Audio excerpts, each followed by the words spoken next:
month, it could be 5 times a day, depending on your job, and things like that. And the most important thing to remember about conflict is if it's done well, if 2 people or 5 people or 10 people do conflict well, then typically you walk away feeling a little bit more connected and understood to each other. Versus conflict that's not done well, where you walk away angry, alone, ticked off, wanting a sense of justice as opposed to a sense of closure. So that's the most important thing, in my opinion, when it comes to conflict, is that at the end of the day, if you did it well, whether it's who you're living with or who you work with, if you do conflict well, that the end result is that you are more connected and you have a better understanding and really a deeper relationship with someone. So, and sometimes healthy conflict doesn't mean that both people walk away agreeing on everything. Sometimes healthy conflict means that both people walk away understanding each other better. So there's not always a compromise. There's a lot of different things, a lot of different models to look at conflict. I chose these because they're simple, and for me, simple works. I like to stay clear and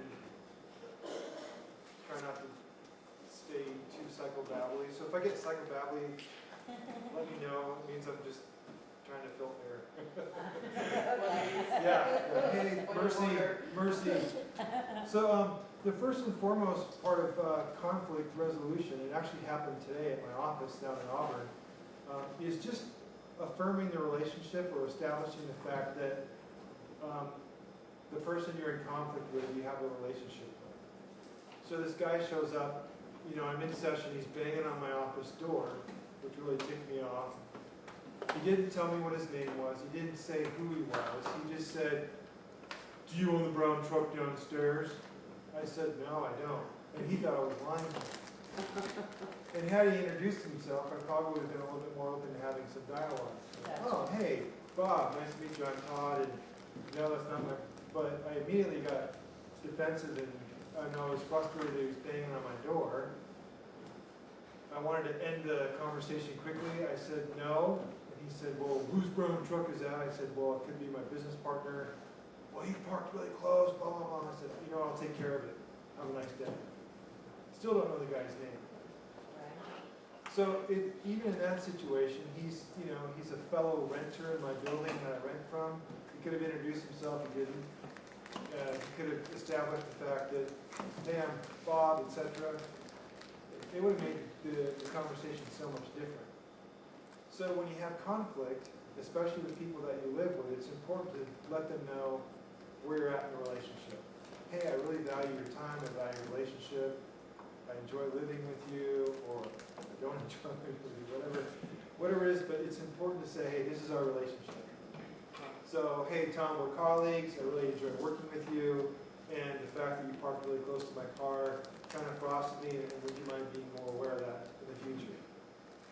But establishing a relationship, "Hey, we're colleagues," is really, really significant, because that's a connection you both share.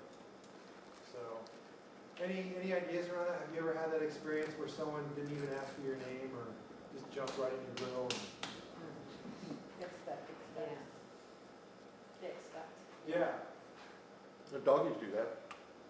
Doggies, they kind of start barking at you and stuff. I'm not all, but They don't ask you your name, or, "Hey, you're the master, I'm the pet, you're the feeder, I'm the eater." They just bark. they're kind of reactive. Yeah. Like if something bothers them, man, you're going to hear about it. Right.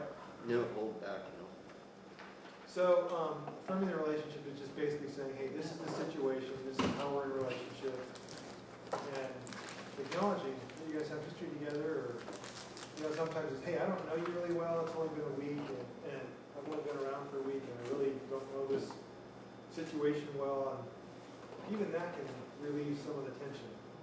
Giving people the, "Hey, I'm the new guy," and I said that a lot around. So. Or, if you're at an event and someone's never been serving before, and they're serving you, "Hey, I'm a new server," training. Sure. Any thoughts about affirming? How would you go about just establishing the kind of relationship you have? Well, I just wonder how you do that right away at the beginning of a possible conflict. I don't know. I'm putting it like roommates in a house and someone's drinking someone else's milk. And that's Right. not cool when you do it all the time. It costs money. It's I'm just using an a example. great example. And so to affirm that relationship, I guess, someone would say, hi, hey, look, I know we're roommates and everything, but you need to drink my milk. Right. So is that affirming the relationship? Is it important to do that at the beginning? Well, yeah, I think it's important. Hey, we're roommates. We both, Yeah, we that's both it. live here. We share space. And then the second thing is seeking to understand. Because if you jump right into, hey, I'm your roommate, and don't be drinking my milk. I mean, Yeah, that should go pretty. That's a pretty easy conversation to have. It's not a crisis. It's more of a conversation. yeah. Yeah, it's good to establish. It's always good to make a statement about the relationship you have. I think it's okay to ask questions on the milk subject. Are you having problem? Are you having an issue this month with your groceries? Is there any way we can find out resources for you to get more of what you need? Well, that brings up the second point. It's a good finish. Hey, so the second one is really counterintuitive to American culture because we're the I, me, and my culture, right? Yeah. I, me, me, my. And I can guarantee you that if your first effort after you establish the relationship or just make a quick comment about that is to understand where they're coming from, you're going to have a lot easier time communicating about, one, what you want in a sense, and also you get a better idea of what they expect. Hey, tell me what's going on. I noticed that my milk jug is half empty, and can you tell me about what's going on? Yeah, well, I'm sure that happens. That's, Yeah. We're showing your appreciation for the other individual, Yeah, hey, I mean, we all have, spending time. yeah. Can you tell me a little bit about the milk, or, Wendy? I didn't mean to interrupt you, but anytime. I do live with 5 other people, and there was some bread, but we go to the food banks and we get a lot of bread and house bread, and there's 2 freezers. So, we usually have established places, but this happened the other day, and it was me. I was like, hey, Donna, do we have any bread? And she's like, yeah, I think there should be some from the food bank. Isn't that food bank bread? We're like, yeah, and it was in her freezer. It wasn't in me or Roy's. And Roy came in and he's like, hey, Wendy, do you know who opened my bread? I said, hey, Roy, you know what? I apologize. I did. I thought it was house bread, and I'm really sorry. I'll get some and get you back. He's like, no, it's okay. And I said, well, it wasn't in our freezer, which, it's Donna's, and we usually put the house bread there, but he was like, hey, Wendy, and I was like, I'm Right. sorry, I did it. I apologize. It was a kids usually write our names on but it just wasn't there. So I came to him really, he came to me very respectfully, and I came to him really respectfully, and we worked it out. Yeah. And there was no problem with that. We just laughed about it, so that's how, like what you said and what Christine said, that's what we do, and it's really, we have a lot of respect, because we have boundaries, and we respect those boundaries, and we have good communication, because if you don't, there's going to be resentments and a lot of different attitudes that come together, so we try to keep with each other every day, and just that communication, that respect, to be able, that's why we have a really good house right now. And, I mean, what you're saying is, hey, each time I have a conflict, I don't have to reestablish the relationship. Right. Yeah. Hey, I know we're roommates. Yeah. Five situations later, hey, I know we're roommates, and Right. so you guys have a familiarity with each other, and typically with things that aren't, crisis or really serious, you're not going to have that conversation. But when it is serious and it's more than just bread or milk, Yes. maybe it's a safety issue, or Yes. maybe you're feeling hurt by somebody, it is Yeah. important to say, hey, we're roommates, we've been roommates for a while, and I need to chat with you about something. Right. But first, can you tell me what's going on with the milk? Tell me your story. So the first and the most important thing is to seek to understand. And really that's when you ask questions and you just listen. And the most important thing about understanding someone is that you don't make judgments. You don't try and lead them to the answer that you're looking for or that you're thinking about. The milk example. Wow, you must be really thirsty for milk this month. I mean, that's sort of a leading question. Yeah. It might make sense, it might be true, but it's not really I might give them a way out for a moment. you're not trying to understand their situation. So understanding really involves not trying to put your own spin on things. It means, hey, you know what, Tom, tell me about your parking situation. And I just be quiet. Right? And say, oh, Seth was driving. That's my standard. So the first is really seek to understand where the other person's coming from. And understanding, you can write down on your notes. You know, you want to understand kind of what they're feeling. That's the first thing is, hey, how you feeling about this? You know, sometimes feelings, data, judgment. It's like understanding the data, the information around it.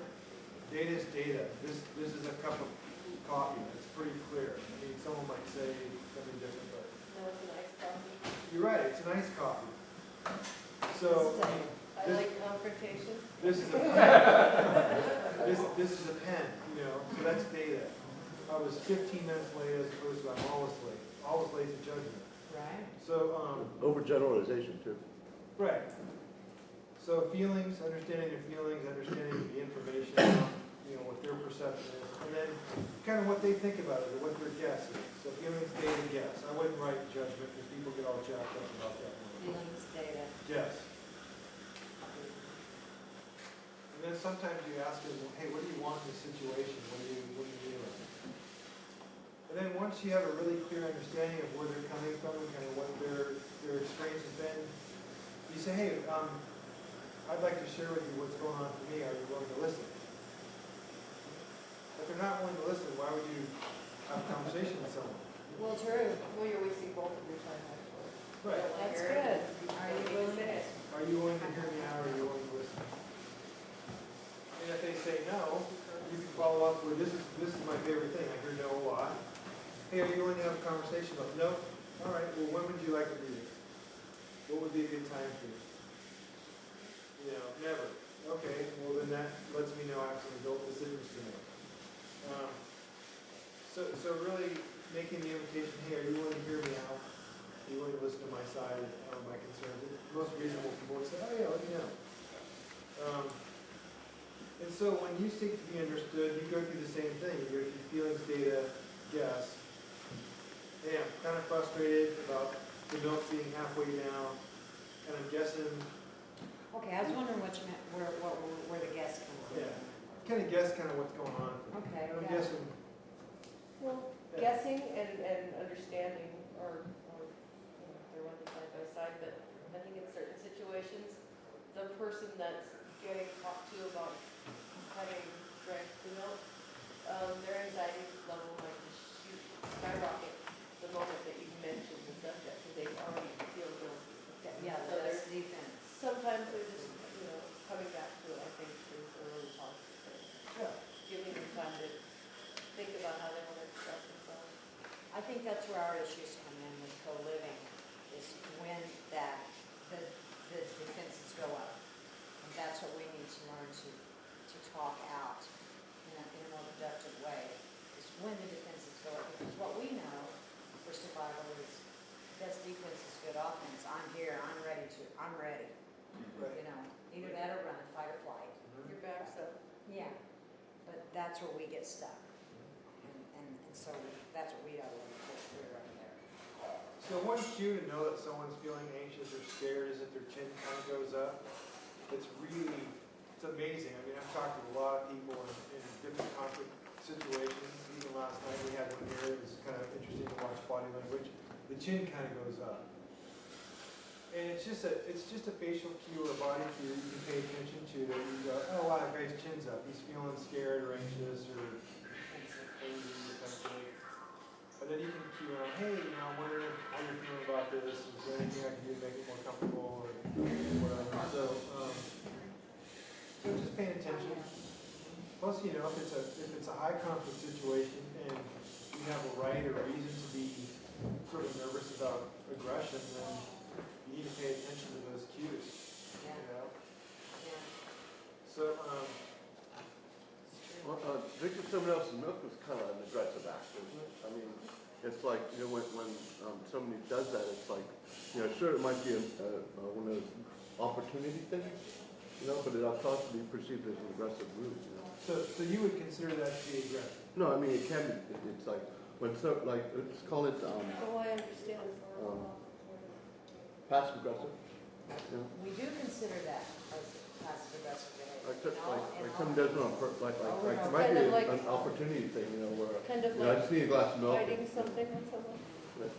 Hey, if I'm angry at you, I'll drink your milk, that would be passive aggressive. If I'm just drinking your milk because I think I can, that's called disrespectful and stealing.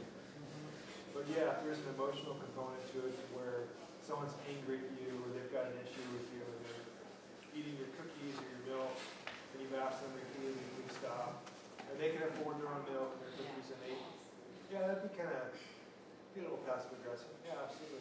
Yeah. It might be time for a little education for those individuals on how to express themselves properly. Conflict Here resolution. we are. And maybe if you have a deep enough relationship with that person, that's where your guest comes in. The guess. Hey, you know what? I noticed that my milk's 3/4 of the way down, and I know, and you can ask, hey, do you mind if I kind of tell you what I think? Or what my guess is about what's going on? Oh, sure. Well, I know you've been frustrated with me the last few days, and I'm wondering if you're mad and you're just drinking my milk for your milk. Yeah, Oh, you I could never really say, thought of that. I'm wondering if you're like crossing my boundaries purposely because you're angry with me. You don't really have to say it's the milk. You can really get down to the heart of it if you were calm enough to discuss it with Right. each other. But these little things turn into huge things in our houses. And like I say, this is what we're trying to learn about. Right. Well, there's a lot of times an underlying message to behavior. Yes. So the underlying message of someone drinking your milk is, hey, they're more important, they just don't care about you. Because a gallon of milk's what, $4 or $5? And if someone takes half a gallon of milk, to me that's $2. It's true. It's a lot of money. And I don't want people taking $2 from me. So, I mean, if you look at the underlying message, it makes sense why people get so angry about certain things like that. Because it is, it's your, you know, stability, it's your own money, and you're feeling fine, you know. So, the second, or the fourth thing is, once you both have an understanding, I mean, once you both can look at each other and go, hey, you know what, I completely understand where you're at, and they understand where you're at, you can say, hey, you know what, I forgot to write my name on the milk. I can see why you drink it, and I'll be more aware of writing my name on the milk. I've noticed that in certain situations that it's really important to address the issues in the appropriate environment. We do. We have house meetings, and at the house meetings, we have a period of time for house issues. And so sometimes this is where we really need skills on conflict resolution during these house meetings. Right. Because sometimes I feel like we're not able to take care of the little things through the week. They say, we save them all up for the house meeting. And during that time, we have a whole week to steam on things. And it's small things get turned into huge things at the weekly meetings. That can really, worry someone. You can have a tendency to worry. Well, it's hard to hold things in for an entire week. It's hard. So that's why I think once we start learning steps on how to just talk to your individual roommate that you might be having a problem with, get those steps going, learn it, practice it, handle it so that you don't have to bring it to the house meeting. And there's a lot of conflict that's been building up within all week long. So, Yeah, if you have 4 or 5 people in the same house, and all 4 of them or 5 of them has waited a whole week to one load. Well, yeah, 12 Like meetings diffuse in and run, those. right? yeah, Oh my goodness. yeah. It's all well and good analytically, you know, in the field though, like empirical, and actually tested. When somebody takes your milk, they'll probably lie about it too. So the usual response that I've run across is that since it's difficult to figure out exactly, definitively, you know, without question of doubt, who took the milk, maybe you should protect your milk better or lock it up. In other words, the onus becomes like on the person who got infringed upon to do stuff to somehow protect their stuff better, rather than have a to nail down the person who actually did the thing. You know, so that's like that's where stuff gets unresolved, stays unresolved. I don't see justice on here anywhere. Whoa. That was the beginning of this talk. That's heavy. Closure, That's a closure. different training. But, I mean, Tell us if you about want that. justice, that's Justice. different than if you want resolution. Right, to be Close, right or close to be it, happy. close it, close it. The stuff that appears, nobody costs, Closure's way nobody different admits than to it. justice.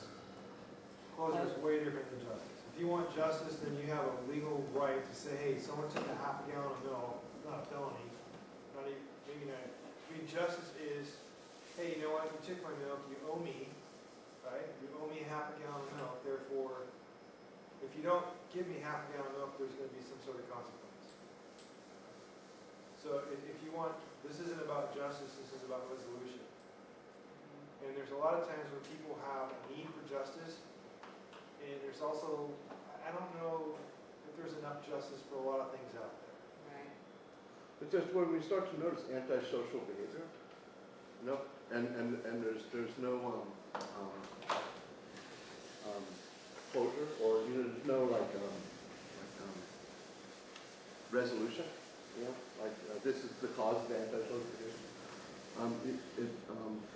You kind of wonder if it's going to increase, or if it's going to take on guys that like it's going to grow. Like somebody's going to become like starting with small animals, you know, and then eventually, oh, we should have noticed the signs, you know. That's a whole other conversation. But you know what I mean? It's like Something to be aware of. when you end up with sort of an unresolved. Are there some issues know, out on Mill Road we should know unresolved. about? It took me like 3 months before I found out who swiped my ice cream. The person who swiped it decided that it was an honest mistake and that they didn't need to admit to it. So yeah, small things turn into huge things. Yeah. Well, so we'll get to that in the end. Okay. And small and huge is about perspective. That's true. And so a lot of times if you look at the underlying belief that you have, like someone taking a half gallon of milk isn't just a half gallon of milk. Someone stealing from me is disrespectful. And Yeah. then it comes, well, if I can't trust people with half gallon milk, can I trust them with my safety? Yes. Your brain works so fast. Yes. Right. Yeah. So the next part is just taking ownership for what you can. I mean, you don't have to over-own anything. You're just saying, hey, you know what, I didn't put my name on the milk, and I'll do that from now on, and that's what I can do, and then from there, you don't really have anything. Or you let some words fly, and you realize you injured somebody, and you know what, I know I said this about you, it was personal, it's not a fair way to have a discussion. Can you forgive me for doing that? Or the other thing that I like the makeup. You know, when people injure other people and they don't necessarily have a chance to make it up in some way, a lot of times we feel a lot of shame about that, and that shame becomes toxic. It really does, and so, you know, shame's fuel for a lot of things. Addiction, you know, emotional withdrawal, depression. So, you know, if I accidentally drink a half gallon of someone's milk, I might say, hey, you know what, I totally didn't know the milk. Thought that was my milk, of course, you know, whatever. Let me get you another gallon. This way I'm taking care of it. Or after the conflict, possibly just bringing one home and Yeah. replacing it. Hey, yeah, here you go. But So- owning your own responsibility Yeah. in conflict is extremely important. Can be. It can be, I feel like I have an issue myself with over apologizing and owning up to my own part of it. So I appreciate that part of it. But I do believe it's important that we own up to our part of any conflict that we're in. As Takes soon two to as tango. possible.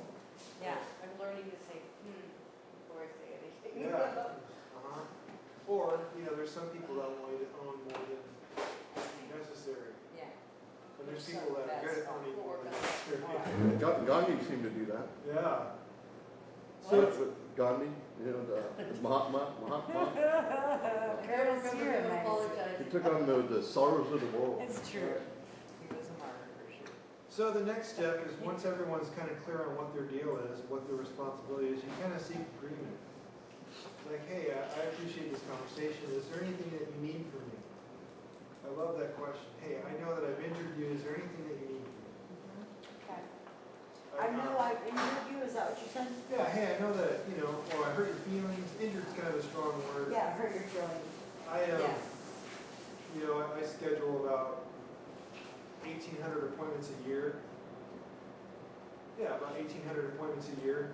And I'll miss a few. I'll miss like 10 to 15 a year. I give myself permission to not be perfect, blow people off sometimes and forget or whatever. And so this guy came in, and I totally forgot I had an appointment because I had different calendars. This is about 4 years ago. He was so mad, extremely angry. He came in again, I was surprised. And he's sitting there, his leg was bouncing, and his face was red, his jaw was tight. And I said, hey, I noticed that you seem kind of upset. I'm wondering if there's anything you need to talk about. You blew me off last time, blah, blah, blah, and I drove 45 minutes, I said, wow, I can tell that you're really frustrated, you have every right to be. Is there anything that you need from me? His request was 6 months of free therapy. Right? I said, wow, you believe that you would be served by 6 months of free therapy. That let me know how injured he felt. But I'm not willing to do that. I said, wow, I'm willing to give you a couple because that's So we something can talk this out. yeah. That'd be nice. But, 6 months of free therapy, I just said, wow, I can tell that you're really hurt by this, or that you felt really put out by this, and because he wanted so much. Yeah, Typically, people, if they want that much, that's how injured they feel. all right. Kind of gives you insight into, hey, this person feels this injured. I thought it was ridiculous in the back of my mind, like, yeah, whatever. At least he's willing to negotiate. Well, I wouldn't negotiate that. Well, it's, I'm willing if to. you bring the It wasn't on the chips, table. but if you bring the That's a chips, similar situation. kind of thing. No, it wouldn't be on the table for me. I'd say, hey, you know what, let me give you 3 referrals, and nice knowing you, and that's kind of the last part. So the next part is just seeking agreement. I said, hey, I'd be willing to see you for 2 free sessions, and he goes, oh gosh, that's not very much, and I said, well, that's what I'm willing to do, and he said, okay, and everything was fine. Oops, sorry. So really, when you seek agreement, it's making sure that you kind of summarize everything. And, hey, is there anything you need from me? And just because someone says they need, I want free milk for the next year, you can decide, hey, that's reasonable or not. You get to choose if you agree to it or not. So when you seek agreement, you don't have to give away the farm, since we're talking about milk, but you can do what you feel is right. When, about 6-8 months ago, when a young man came in, and it was the second time that he'd ridden his bicycle from Nothing Ready up to, all the way up to basically here. Good ride. And, yeah, in the summer, or in the spring actually, and then the individual he was going to see wasn't there for the second time, and he was so irate that he wanted to break things, and he tripped into that. And I asked him, what can I do to make you stay? I said, you're drenched, let me give you some other clothes, you can get a shower, Right. we'll get you some lunch, and we can sit and talk about what you've done. Right. And it worked out lovely, and That's good. this individual's off the charts now, because he found his support system by opening up. As being willing to accept what you were willing to offer. Yes, and That's now the other he's part. doing what we're doing, Right. and he's phenomenal. And sometimes you try and reach out and give people, like, hey, I wanted to do this. Like, yeah, forget it. I don't want to. Like, okay, you try. I was really glad this didn't work out like that. It sounds like a great outcome. So and that kind of brings us to point number 6. So you've gone. So let's review the first 5 one more time. So affirming the relationship sounds like what? Can someone give me an example of that? I'd like to, I'm sorry, go. Do it. Come on, let's me and him do All it. right. You can do it. Yeah. Well, I've been thinking about this. It's a nice, like I'm thinking about your original example. Yeah. And then the guy comes up to you and he's all pissed off and says, hey, are we neighbors? And so, so where do you live? And, like that kind of connection. And Yeah. so then the next level is, so what exactly happened here? Was that your spot? You couldn't get in? Right. What's happened before? Greg's really good at this motivational interviewing types. Well, You are. so, and so, he's going, yeah, that's exactly what happened. And then it's just like, well, on my end, I don't really know who that was. I mean, that's what to be understood. I mean, I didn't know who it was. If I had done it, I guess I wasn't thinking, or I didn't know that wasn't my spot, or I didn't know about you, or something. Seeking to be understood now? Yeah, you're seeking to be understood, and then to say, if I did that, I apologize. I'm sorry. And now, so the next would be seeking agreement, and I'd say, I'll tell you what, in the future, I'm going to park this way, or in the future, maybe you can park in this other spot if you see something's in the way, or whatever or you can just give me a call on the phone if we've done this, if I have to space that. I don't know what all the problems. Yeah. That's called problem solving at that point, right? Yeah, you're trying to seek an agreement between the two of you. Yeah. Hey, why don't you use this spot because your truck's bigger, or use this spot. I mean, there's a mutual effort to solve. Yeah, now that the steam is out, the pressure's off, you can kind of figure out something to do. Cooperate. Yeah, cooperate. So the interesting thing about understanding people is that, sometimes when someone's really angry, a lot of times all you have to say is, wow, I can tell you're really frustrated. Yeah. Then they relax because they know that they're being understood, they know that you see what's going on. Oh, That's a really good thing. It's a really good, Just to notice really somebody. great question. Hey, I noticed that Yeah, you're we're sweaty and you're just, you're Let's not, exhausted. let's not even talk about this until we get your glass of water, Right. okay? Yeah, I love that one. So the sixth one is kind of my deal.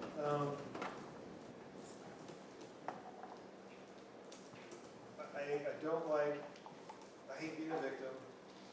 I like having choices. Choice, to me, being an adult means I get to choose. I love that part of being an adult. I can choose what I want for myself. I can choose how I make money, how I spend money. I can choose who I believe God to be, how I worship God. I can choose a lot of different things in my life. And to me, that's a beautiful thing. That's why I like being over 18. Yeah. And in situations where there's conflict and there is an agreement, and it seems like you're both stuck, then at some point you have choices you can make. Yes. And that's the only freedom you have, is the choices you make. Not trying to convince them or I'm going to make you see things my way. You're just going to waste time and energy. Right. I mean, the milk thing is like, well, I guess I'm going to save up for a refrigerator in my room, and I'll make that choice. It'll cost me some, but at least I have freedom. Or you could say, would I rather, I think that we're using milk as the example, but would I rather be right or would I rather be happy and calm here? So maybe it's worth it to lose a little bit of milk just so that this constant conflict isn't happening. That would be a choice that I would make. Not that I'm being a victim or getting run over. I would just think, I'm not so sure that I want all this conflict over such small things. So if we get milk from the food bank, or if someone's drinking my milk, and I've tried all of these steps and these steps are not working, well then I think I'm just going to start losing some milk. I don't know if that's right or wrong. This is what I would do. Who gets to decide if it's right or wrong? There you go. Yeah. There you go. It's an over 18 thing again. Yeah, hey, I get to make an adult decision if it's worth my time or effort to get upset about milk. And then, for me, I always choose freedom. Like the parking spot. You know what? Do I really want to park next to this guy next time and have him banging on my door every week? Yeah, I'd rather Key in your choose. car. Right. Yeah, I'd rather choose a right. different parking spot. That's Right. the easy solution for me. And sometimes it's not always that easy. No. But for some reason, we avoid confrontation, and then Yes. we wait until it's overwhelming, Yes. and then the confrontation becomes antagonist or not so productive, Yes. But confrontation doesn't necessarily have to be that. It can be end up in a cooperative relationship. Yes. I didn't know that, so therefore now I'm informed.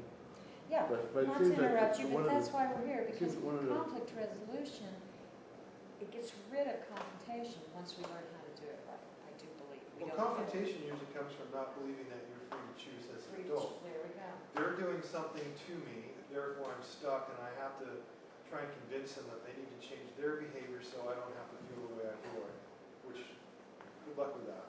I just don't think confrontation is necessarily a bad thing. I think it's all in how it's handled and respect you use, Well, back and forth. It's Confrontation kind of terrifies communication. me. It's like I should have checked myself. There's a safe and respectful way to say F you, right? Yeah, It really is. No, Hey, I you don't know know. what? It's like this. I'm really, Somebody I'm really else wants upset a with nickel to you. the spare jar. I'm really upset with you, and I'd like some distance between the two of us. That's basically F you, right? And it's a very kind way of saying it, and you're setting your boundaries and Not that I'd say F you, but there's a safe and respectful way to say pretty much anything. there is, yeah. So I have a question about your situation, because I was there, and I know Roy, you know, and so when this happened, he saw that his bread had been, and he said, you know, I just want to know who did it. But he wasn't really revealing that it took a little notch out of him, and if it happened again, he was going to be a little more depressed. Eventually, he was going to feel like he wasn't being respected. He was going to go in his room, and he was going to get really angry. You know, that's the progression of that kind of thing. I honestly didn't mean to do it, Greg, because Yeah. we usually get house bread, and me and Roy and Sandy share a refrigerator, so usually his bread's in his fridge, and this was in Donna's freezer, and that's where we put the bread, so, and it didn't have it, so it was honest misunderstanding. But I was very apologetic, I was very No, respectful. I'm not criticizing No, he's what you not. did. No, I know. I'm just wondering what you're going to do, that if it happens again, how you'll handle it, because that may not work. And that's kind of what I'm asking. Well, I won't do it again. Well, I think- won't open something that I just won't I'm do not it. saying you would. I'm Yeah. saying that this person has had problems with anger Yeah, because he feels like he's been violated. yeah. So that's Well, that's a great statement right there. Hey, you know what, Roy? I know that this is really frustrating to you, and you feel like you've been violated because someone opened your bread. Let me understand a little bit more about what's going on. Yeah, so that's like the seek to understand. Yeah, and give him a chance to say, hey, you know what? People take my stuff, they get really angry and paranoid and depressed. I don't want to go there. Give him a chance to just express, kind of, oh, all right, so that makes sense to me. You're frustrated and you think someone's going to take your bread next time. We'll make sure that doesn't happen because. So, Yes. um, And Wendy handled it, I'm sure, in a really Yeah, no, you great did. way. You did. I just wondering, because that, Because this particular resident does have anger